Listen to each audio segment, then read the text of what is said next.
good? So, I'm not great with the mic. There we go. I want to ask you to just think for a second. Close your eyes. Don't look at me. Think for a second. What was the first thing you did when you woke up this morning? I will not ask you to share. Just think. Yeah, I see the heads nodding. I will not ask you to share. Let me repeat. Just sit in it for a second. Think about what did you do. Then what was the next thing you did? And keep going through a list. And keep that in the back of your head. Open your eyes.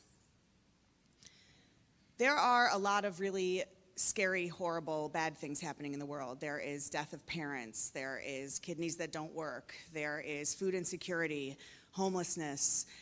And that's 4 things. And you and I could come up with a list with 1,000 more things. But it's not so unity and it's not so positive for us to sit in that.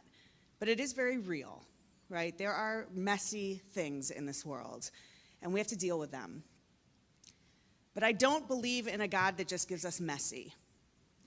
I don't believe in a world that is out there to teach us lessons through how we struggle and how we get through the struggle. I believe in a world that, sometimes hidden from our eyes, allows us glimpses into moments of gratitude that may have been hidden from us if we weren't available. I want you to think of the phrase, holy pause, sacred pause. I'm going to use it interchangeably as a synonym with gratitude, with prayer, with God, with something that's larger than us. I truly believe that if you're like me, we struggle to unplug, right, from the wall, from the devices, so that we can plug in to one another, to ourselves, to something greater. I truly believe that. I think that's actually probably the most modern plague that we do have as a society. And I'm so nervous, I'm so scared that we are missing all of the opportunities to plug into greatness around us because we're distracted. Think back to what you did this morning. How many of you set an alarm clock last night? Just raise your hand. This is a later service, so less people, I think, right? To me, I think setting an alarm clock is one of the greatest acts of faith that we go through. You're basically saying, I know I'm going to wake up tomorrow, right? Has anyone ever thought of that as an act of faith? I'm going to wake up tomorrow. I'm going to tell you, if you didn't recognize it, I'm going to remind you, the greatest miracle we had today so far, I believe, was waking up this morning. And if you have ever been challenged with mental health-wise, not feeling like you can wake up, physical health-wise, knowing that your body may not survive, food insecurity, being starving literally, that when you wake up, it's no better because you're then conscious that you're starving. Setting an alarm clock is a huge act of faith. So, you know what? Great job that you woke up this morning. And I don't mean that in a joking way. Sit in that for a second. Great job waking up and being here. In between those two things are hundreds of moments of gratitude, and we're not even there yet. After you woke up this morning, think about the first thing you did. Someone tell me something you did. Just yell it out. That's a lot of things. Okay, it's a good thing that I have severe ADHD. Okay, play with your cat, make coffee, brush your teeth, all of those things. Does anyone understand the amount of resources we have to do any of those things? Not just physical resources, right? We had to have our body able to brush our teeth. I mean, I really want you to unpack this with me. To lay with your cat, you have to have the capacity and empathy to connect with another creature. You have to have the resources to pay for cat food. I mean, if you're someone who is truly food insecure and the choice is feed you or your cat, that's a decision that is difficult. That goes with a lot of decisions that are difficult. How many of you just sat up in bed or didn't even get ready to sit up in bed, just opened your eyes? If you have ever struggled, truly struggled, that in itself is a miracle, to open your eyes, right? There are so many things that are really crummy. And that's such an understatement, but I don't want to swear up here. It's not my congregation. Right? It's super crummy, some of the things that happen in life, right? But there are so many hidden things that are pretty unbelievable happening in life. How many of you drove a car here this morning? Do you understand what a privilege that is? You know, I don't care to sit in the fact that gas prices are horrible. If you could drive in a car here, you were able to fill your car with gas, which means that you didn't have to make a choice between medication, let's say, and gas, right? There are so many things that if we pause and say, wait a second, I didn't even have to bring this to consciousness how much of a blessing it is that I could come to Unity on the Bay. We live in Miami. That in itself is a blessing, right? A lot of times the traffic, I get annoyed with that. I get annoyed with all my relatives, the New Yorkers coming down, the whole thing. But then I sit and I say, you know what? Thank God that I can afford my rent. Thank God that I can sit in this sanctuary and know that next week church is going to happen again. I mean, those are unbelievable miracles. And I think that's just the tip of the iceberg. Take a deep breath. Let it out. That audible breathing, that's a gift. Have you ever sat in a hospital with someone on a respirator? Many of us have. I can see you, everyone going like this, the labored breathing. You just did it easily. Maybe not if you have asthma, and maybe not if you're dealing with pollution, but you still are doing it, right? There are so many things that if our bodies didn't work the way they should, that we would struggle. This morning I shared, and I kind of go all over the place, I shared that in Judaism, before you even get out of bed, there are 100 blessings that you have done. 100. Now, do I ever sit there and count it? No, and I'm a rabbi, so I don't know that you would ever count them, but listen to them. We go through them every morning in our morning service. The first one, waking up, having air to fill our lungs, opening our eyes, being clothed, which doesn't necessarily mean on our bodies. It could also mean having skin. We then can put our feet firmly on the ground. Think about someone, I have a very close friend, many of you probably know her, who got in a car accident our senior year of high school and became quadriplegic. She can't say that prayer. My legs work as they should. Then think about going to the bathroom. Yes, I will help you, Juan, with learning this blessing. Jews have a prayer for going to the bathroom. Now listen, I would laugh too, and my kid thinks it's hilarious, but I'm going to tell you, and this isn't just because we have bad stomachs. Thank you, Reverend Juan. I totally just outed you saying that Jews have stomach problems. Fully did. Fully did. The fact is, and I'm not just saying if you ever are not regular, if your body cannot go to the bathroom, your body becomes toxic. Be serious about this. If you have ever been in a hospital, I had a C-section, they don't let you out until you can use the bathroom because your body has to function again. So yeah, there better be a prayer that I can go to the bathroom. Then there's a prayer because you're brushing your teeth, because you have water, because you can go have breakfast, because you're not food insecure, choosing can I have medication or cereal. There are blessings all throughout our day that I don't think I need to remind us about, and yet I wish someone would remind me about them because I so often walk sightless amongst all of them. I'm standing up here today. What a privilege, right? Not just to be in a community of people who care about each other, but I'm standing, right? This is how I am choosing to spend my time. It's not my fourth job standing here, and some people I know in this room even have multiple jobs to keep functioning. Give yourself a real moment of pause to honor all that we are doing just to survive. But I'm going to tell you, as much as I wish it was all on our control, because I do believe that we're partners with God, there's something larger than us that's allowing us to be here. And what concerns me so much is if we don't tap in, it doesn't have to be about gratitude and prayer and praise all the time, just a pause to recognize I'm where I am, you're where you are, and it wasn't all because of who you are and what you did. Some of us are brought up in a certain environment. Some of us were born into a certain environment. Some of us have access to resources, and some of us are lucky. But conversely, some of us are unlucky. Some of us are born into communities that don't have privilege. Some of us are not hidden minorities, like a white female Jew. But all of us have access to our own autonomy. In Judaism, and I learned this morning also in Unity, we are told that we are partners with God. That we are not functioning like God is a marionette and we are being moved around, but that we have free will, we have choice. And in that choice, we have the decision to concentrate on all of the horrible stuff that really is happening in this world. Horrible. Laws being written, rights being taken away, poverty, all of these things. Or, like in Reverend Juan's class, this is not a plug, attitude of gratitude. We can choose little punchy this morning. We can choose to actually find the hidden miracles around us. But I'm going to tell you, and I don't think you need me to, it is really hard sometimes to unplug from autopilot, from literal plugging in iBuds, the TV, the iPad, the phone. I don't actually know in our environment, in this culture, that we can unplug. But I am concerned that if we don't unplug from the wall and plug into ourselves, that we miss the opportunity to plug into God and to plug into one another. Think about this morning again. What hidden miracles did you not, I'm calling miracles again synonymous with gratitude, with prayer.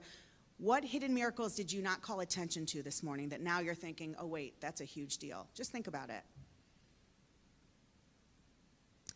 And just raise your hand again, I won't call on you if you found a hidden miracle. Guys, look around this room. I mean, that's unbelievable, right? What if we had that power every morning to just pause and say, there's got to be something here that I should be recognizing. I should be grateful for this, not because a self-help book told me or some rabbi told me or Reverend Juan told me, but because this is actually a gift, right? Someone tell me, what's one of those hidden miracles? Actually, raise your hand this time. The last was a little too overwhelming. Yeah. Have insurance for medication that you need.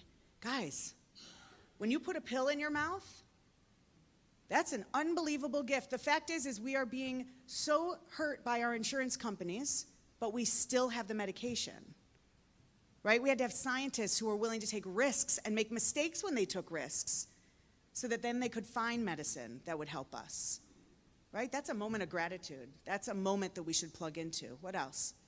Yeah, in the back.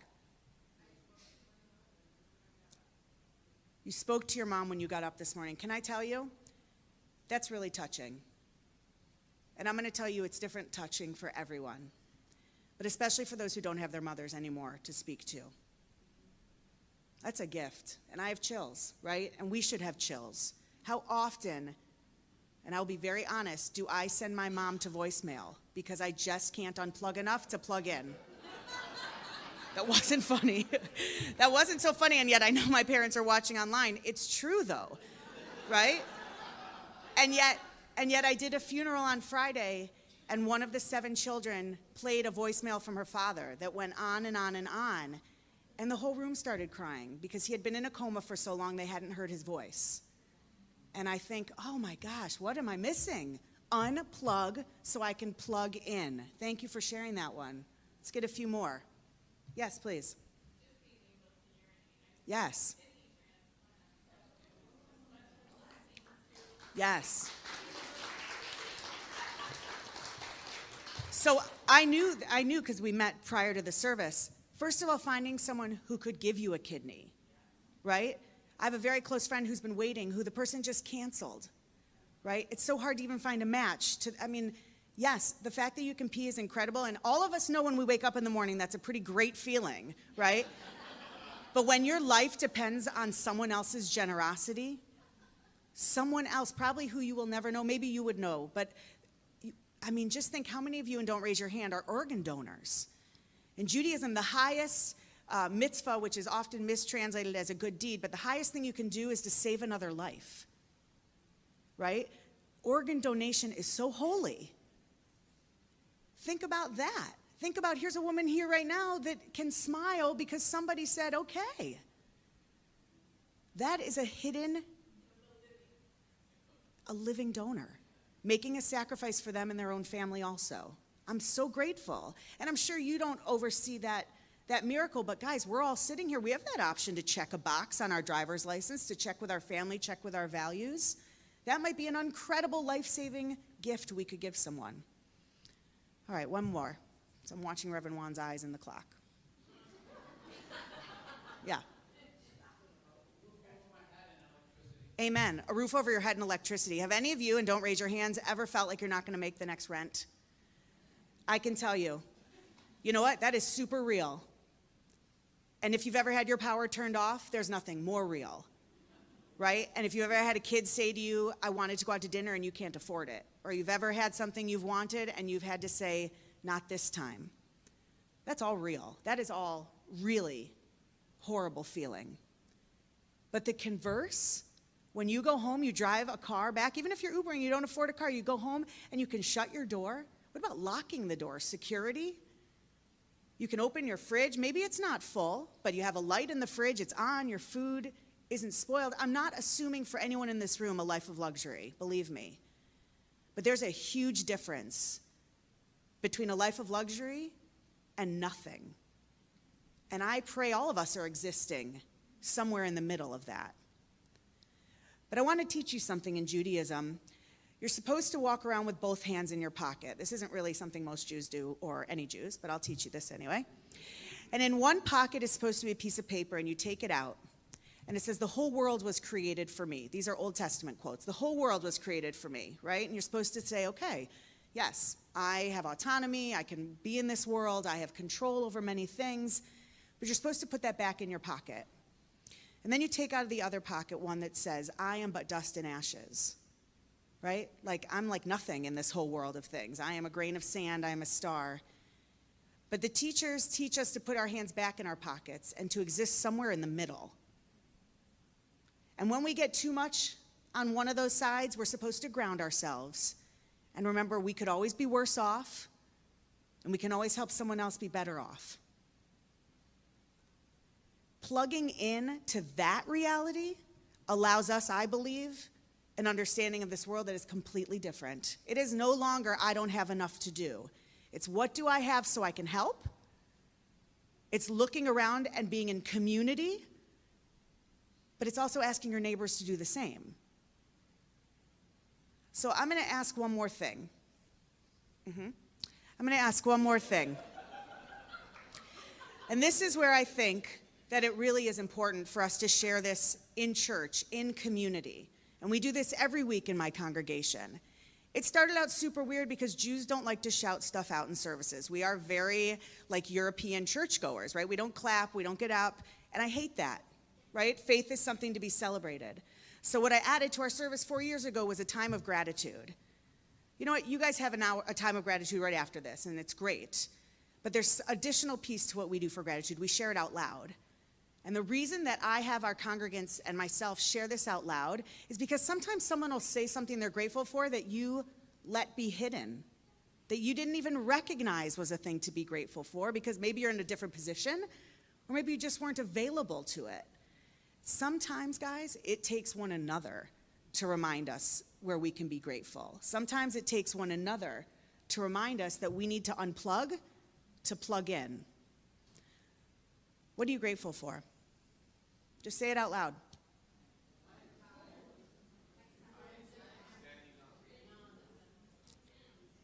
Guys, listen to each other. That's prayer. That's prayer in its most authentic self. I truly believe that.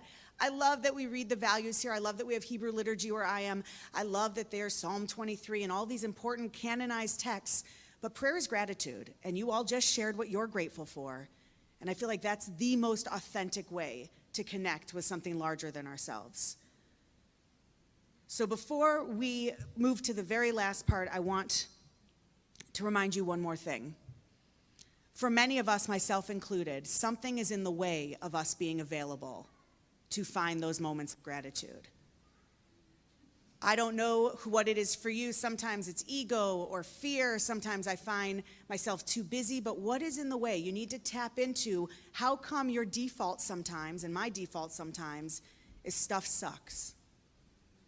That's a pretty real statement, right? That guy just cut me off. Ugh, everything in my life sucks. It's difficult to make this paycheck last till the end of the month. That sucks. My kid won't stop crying. I don't even know what to do. That sucks. What is in the way? What is your impediment that you can scooch over? I'm not saying you're going to totally get rid of it. I'm certainly not saying that it's going to turn into a lake and you'll swim across it. But what is making it a stop sign instead of a pause for you to recognize that you can get through this and find something good to be with you? Whatever that is, start looking it right in the eye, because there are so many things that we can be grateful for. And as Dale's saying, sometimes it's just a rock in the river. But when 100 rocks, when 100 moments of gratitude, when 100 blessings a day get written down or spoken of or thought of, it doesn't just change your life. That circle of prayer you all just said out loud with all of the things you're grateful for, that changes my life. Did that not change your life? Do you not walk out of this room today feeling there's a lot more I could be grateful for? Isn't that the point of church? Isn't that the point of knowing that there is God? Because sometimes we have to give up our control and recognize God is placing all of these opportunities in our life, and we just have to be available to them. I pray this Sunday and always that we can find so many moments to unplug from the negative thoughts and the distractions and that which keeps us busy, and that we can plug in to the quiet, to the comforting, to the unbelievable joy of knowing we are truly, truly blessed. Amen.